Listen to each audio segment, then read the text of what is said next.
दोस्तों, एक क्वेश्चन जो बहुत ही इंपॉर्टेंट है और हम में से हर कोई ये जानने का प्रयास करता है कि मान लीजिए कि आपकी शादी आज हुई है और आज से 2 महीना बाद आपका एक बच्चा हो जाता है। मतलब जो भी आपके स्पाउस हैं, जो भी आपकी पार्टनर है, उनका बच्चा हो जाता है, तो वो बच्चा किसका होगा? आप ये क्लेम कर सकते हैं कि वो बच्चा आपका नहीं है, क्योंकि 2 महीना बाद बच्चा कैसे हो सकता है? हो सकता है कि हमारे आसपास के जानने वाले लोग ये कहें कि बच्चा 2 महीना में नहीं हो सकता है, ये आपका बच्चा नहीं है। आप ये क्लेम करें कि ये बच्चा किसी तीसरे व्यक्ति का होगा। बिना लॉ की जानकारी से यदि हम समझें तो आपका बात बिल्कुल सही है कि 2 महीना में आपका बच्चा नहीं हो सकता। इसका मतलब ये हुआ कि बच्चा किसी और का है। लेकिन लॉ क्या कहता है, इसके बारे में हम आज समझने का प्रयास करेंगे, section 112 of Indian Evidence act के बारे में। तो मेरी गुजारिश है कि आप इस वीडियो को पूरा देखें ताकि पूरा जो स्टोरी है आप इसको समझ पाएं।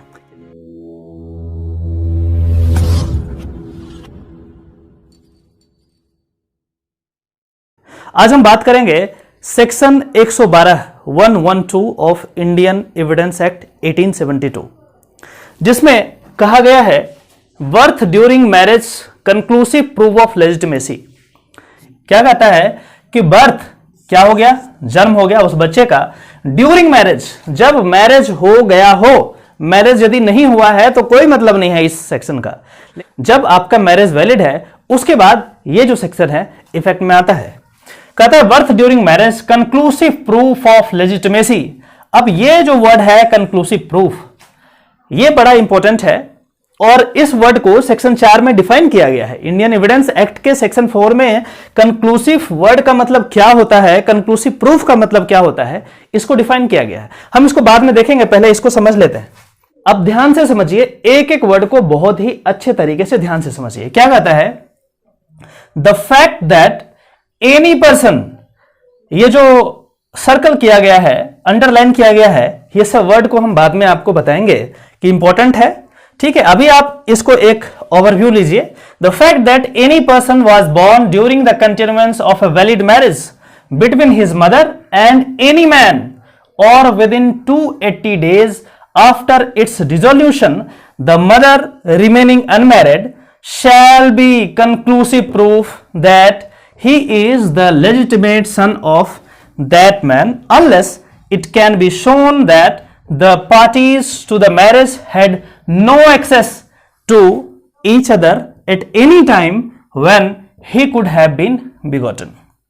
बड़ा क्लियर है, बहुत ही सिंपल है। ये बिल्कुल ये कह रहा है कि the fact that any person, अब बात है, बोल रहा है कि जो जिसका बर्थ हुआ है वो क्या हो सकता है, एनी पर्सन हो सकता है। मतलब क्या हुआ, ये बॉय हो सकता है, ये गर्ल हो सकता है, ये ट्रांसजेंडर हो सकता है, तो ये सब कुछ इंक्लूड किया है। The fact that any person was born during the continuance of a valid marriage.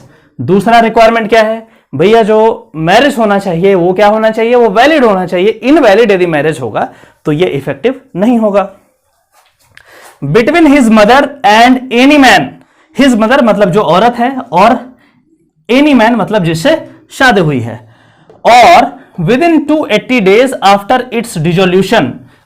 मान लो कि आज मैरिज का डिसोल्यूशन हुआ है और आज के 280 दिन बाद तक यदि इस दौरान उस लेडी का, उस औरत को बच्चा होता है तो वो जो बच्चा है वो लेजिटिमेट माना जाएगा। और वो बच्चा किसका माना जाएगा?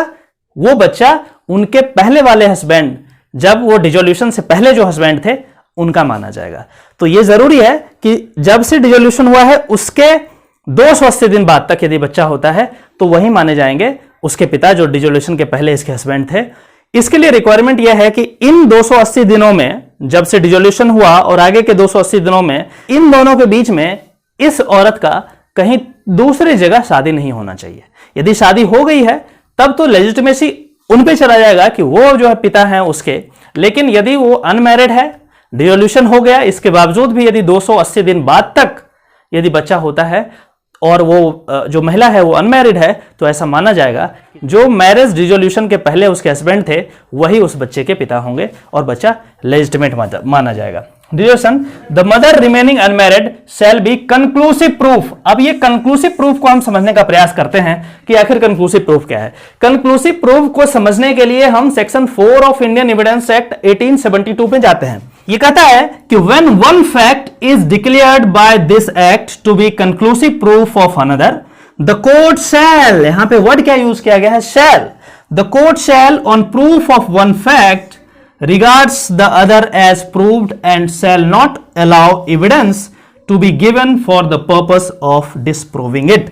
conclusive proof का मतलब यह हुआ कि कोई ऐसा प्रूफ जिसको खत्म नहीं किया जा सकता, जिसके अगेंस्ट कोई एविडेंस नहीं पेश किया जा सकता, और कोर्ट ये मानेगा, कोर्ट को यह मानना पड़ेगा कि ये जो बातें हैं यही सत्य है, बाकी सब असत्य है। तो आप इसको ऐसे समझिए कि इसको कंक्लूसिव प्रूफ आपको एग्जांपल के तौर पे यदि हम समझाएं, जैसे मान के चलिए जनगणना करते हैं हम लोग, सेंसस करते हैं, सेंसस में जो रिकॉर्ड होता है, डेटा होता है, वो कंक्लूसिव प्रूफ माना जाता है। जो भी गवर्नमेंट बताती है कि भैया ऐसा डेटा है, ये चीज हुआ है, this is a conclusive proof. मतलब यदि कोई आम व्यक्ति कहे कि नहीं भैया ये जो सेंसस का डेटा है ये गलत है, तो ऐसा कोर्ट नहीं मानेगा। कोर्ट में चाहे वो कितना ही एविडेंस पेश कर दे, उससे नहीं हो सकता वो। तो इसीलिए इसको कंक्लूसिव प्रूफ माना जाता है, मतलब इसके अगेंस्ट कोई एविडेंस आप कोर्ट में पेश नहीं कर सकते।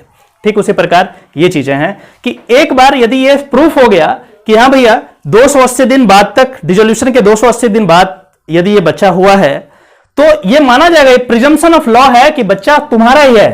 कंक्लूसिव प्रूफ को यदि हम एक लाइन में कहें तो हम सिंपल से कह सकते हैं जिसके अगेंस्ट कोई भी एविडेंस कोर्ट में पेश नहीं किया जा सकता है, वो कंक्लूसिव प्रूफ है, मतलब वो सत्य मान लिया गया है। ठीक है, अब आगे बढ़ते हैं। बोल रहा है कि that he is the legitimate son of that pen unless it can be shown that the parties to the marriage had no access to each other at any time when he could have been begotten. अब ये कहता है ये बात तो ठीक है कि बच्चा ये होगा, बच्चा यदि होगा तो माना जाएगा कि बच्चा उसी पिता का है।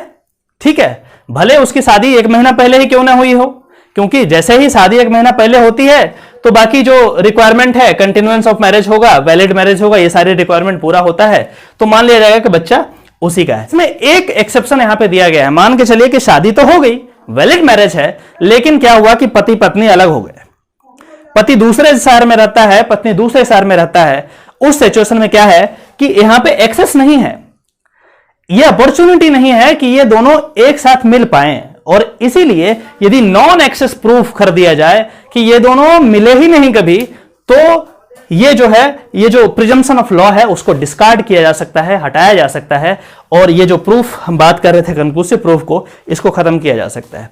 ठीक है, तो नॉन एक्सेस जरूरी है। अब यहां पे जरूरी ये समझना है कि नॉन एक्सेस डजंट मीन कि नॉन सेक्सुअल इंटरकोर्स, चाहे सेक्सुअल इंटरकोर्स हुआ हो या नहीं हुआ हो, उससे फर्क नहीं पड़ता। यदि हस्बैंड और वाइफ एक साथ रहे हैं, उनको अपॉर्चुनिटी था सेक्सुअल इंटरकोर्स करने का, तो लॉ प्रिज्यूम करेगा कि आपने किया होगा, तभी ऐसा हुआ।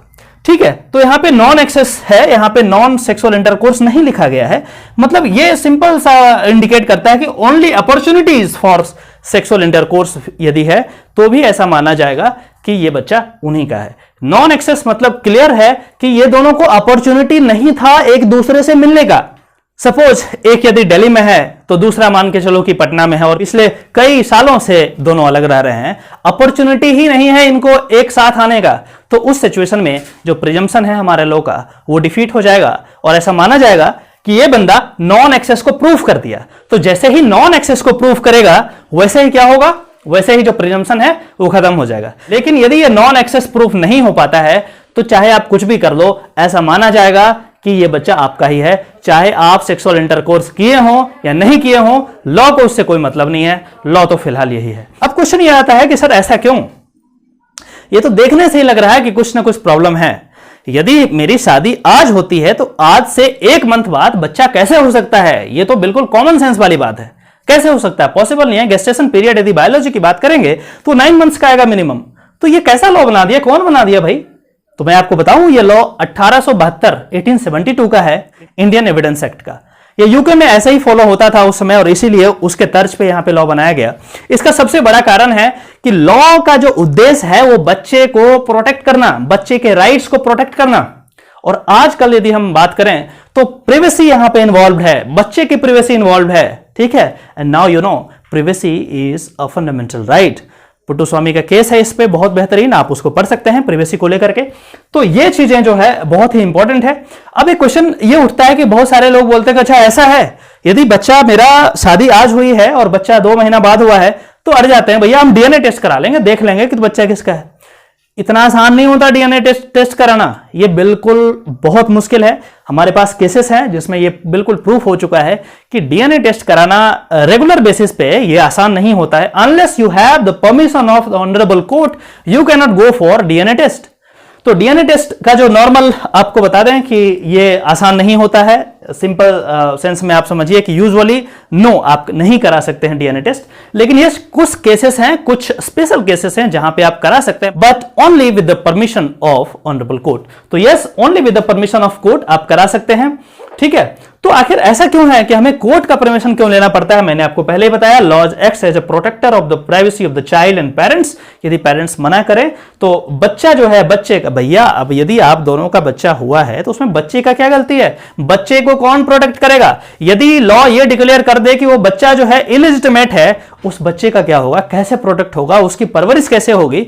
जो लॉ है वो ज्यादा फोकस है बच्चे को लेकर के कि बच्चे का क्या होगा, और इसीलिए क्या होगा, आपके राइट को थोड़ा सा ये नैरो डाउन कर करके बच्चे के राइट को ज्यादा फेवर करता है, और इसीलिए आप डीएनए टेस्ट नहीं करा सकते हैं नॉर्मल सिचुएशन में। यदि आप लॉ स्टूडेंट हैं या लॉयर हैं या लॉ पढ़ने की इच्छा रखते हैं तो कुछ केसेस हमारे पास हैं, आप नीचे यहाँ पे देख रहे हैं। नंदलाल वाधविक का केस है, उसके बाद गौतम कुंडू का केस है, रोहित शेखर का केस है, कांति देवी का केस होगा। यदि आपको और ज्यादा जानकारी की जरूरत है तो आप जाकर के ये सारे केस को पढ़ सकते हैं, और इसके बाद आपको एक होलिस्टिक नॉलेज मिल पाएगा कि आखिर ऐसा क्यों है, किस तरीके से काम हुआ है। सिर्फ इतना ही नहीं, ये भारत के अलावा आपको यूएस, यूके, ये सारे लॉज को इन केसों में डील किया गया है।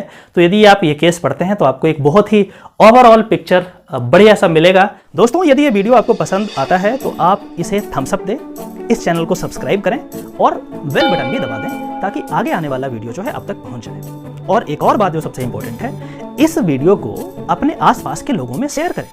शेयर करने का पैसा नहीं लगता, उनकी जानकारी कुछ बढ़ेगी, उनका लीगल एक्विपमेंट स्ट्रेंथन होगा और मेरा भी हौसला अफजाई होगा। तो चलिए किसी और वीडियो पे मिलते हैं, तब तक के लिए नमस्कार, जय हिंद।